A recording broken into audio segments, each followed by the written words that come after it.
Hi friends, welcome back to our channel. ఈరోజు మనం review ఇవ్వబోయే cinema Godavari గట్టుపై.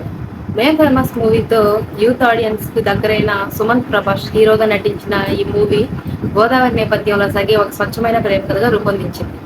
రివ్యూలోకి వెళ్ళే ముందు ఒక విషయం, మన ఛానల్ని ఎవరైనా ఇంకా సబ్స్క్రైబ్ చేయకపోతే ప్లీజ్ సబ్స్క్రైబ్ చేయండి. అలాగే పక్కన ఉన్న బెల్ ఐకన్ కానీ ఆల్లో పెట్టుకోండి. Let's get in to the review. కథ విషయానికి వస్తే, వేల్పూరు అనే గ్రామంలో ఆటో డ్రైవర్గా పనిచేసే రాజు అలియాస్ సుమంత్ ప్రభాస్ గారు ఒక మంచి మనసున్న పర్సన్. అదే ఊర్లో ఉండి ఇంజనీరింగ్ చదువుతున్న మాయ అలియాస్ నిధి ప్రదీప్తో మన రాజు అయితే లవ్లో పడతాడు. మాయ తండ్రి శ్యాంబాబు అలియాస్ జగపతి బాబు గారు తన కూతుర్ని తన ప్రాణం కంటే ఎక్కువగా ప్రేమిస్తుంటాడు. అంతస్తుల తేడా, తన తండ్రి పట్టింపుల మధ్య ఈ ప్రేమ జంట ఎలా గెలిచింది, అండ్ హీరోయిన్ తన తండ్రి ప్రేమను అండ్ అలాగే రాజు ప్రేమను ఎలా బ్యాలెన్స్ చేసింది అన్నదే ఈ సినిమా అసలు కథ. ఈ సినిమాలో ప్లస్ పాయింట్స్ గురించి మాట్లాడుకుంటే, హీరో సుమంత్ ప్రభాస్ గారు తన బాడీ లాంగ్వేజ్తో మరియు గోదావరి యాస్తో చాలా సహజంగా నటించారు. హీరోయిన్ నిధి ప్రదీప్ గారు ఇది తన ఫస్ట్ మూవీ అయినా ఈ మూవీలో బాగా చక్కగా నటించారు. అండ్ ఇంకా జగపతి బాబు గారి క్యారెక్టర్ గురించి మాట్లాడుకుంటే, ఒక మధ్య తరగతి తండ్రిగా జగపతి బాబు గారి నటన సినిమాకు ప్రాణం పోసిందని చెప్పొచ్చు.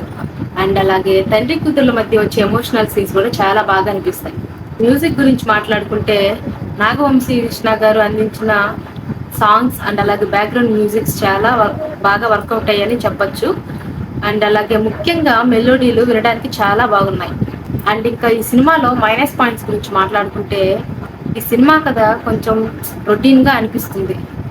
గతంలో మనం చూసిన తండ్రి కూతురు ప్రేమికుడు అనే కాన్సెప్ట్ని డైరెక్టర్ మళ్ళీ ఎంచుకున్నాడు. అండ్ ఇంకా సెకండ్ హాఫ్లో కొన్ని సన్నివేశాలు బాగా సాగదీసినట్లు అనిపిస్తాయి. ఎడిటింగ్ ద్వారా మరో 15 నుంచి 20 నిమిషాలు తగ్గించి ఉంటే బాగుండేదని అనిపించింది. ముగింపు ఎలా ఉంటుందో ప్రేక్షకులు ముందే ఊహించేస్తారండి. అండ్ ఇంకా గోదావరి గట్టు పైన ఒక feel good emotional love story అని చెప్పచ్చు. కొత్తదనం కోరుకునే వారికి ఇది కొంచెం సాధారణంగా అనిపించవచ్చు, కానీ ఫ్యామిలీ ఎమోషన్స్ని, మెలోడీ సాంగ్స్ని ఇష్టపడే వాళ్ళు ఈ వీకెండ్లో వన్ టైం వాచ్ అని చెప్తాను. అండ్ ఇంకా ఓవరాల్గా అయితే మూవీ అయితే బాగుంది. ఈ మూవీలో నాకు నచ్చింది బ్యాక్గ్రౌండ్ మ్యూజిక్ అండ్ అలాగే సాంగ్స్ కూడా పర్వాలేదు, బాగున్నాయి. ఓకే అంతేనండి. అండ్ అలాగే ఈ సినిమాకి నేను ఇచ్చే రేటింగ్ వచ్చి 5కి 2.7 అయితే ఇస్తానండి. మీకు ఈ సినిమా ఎలా అనిపించిందో కామెంట్ చేయండి. అలాగే ఈ రివ్యూ మీకు నచ్చితే లైక్ చేయండి, షేర్ చేయండి. మరిన్ని లేటెస్ట్ మూవీ అప్డేట్స్ కోసం మా ఛానల్ని సబ్స్క్రైబ్ చేసుకోవడం మర్చిపోకండి. Thank you for watching.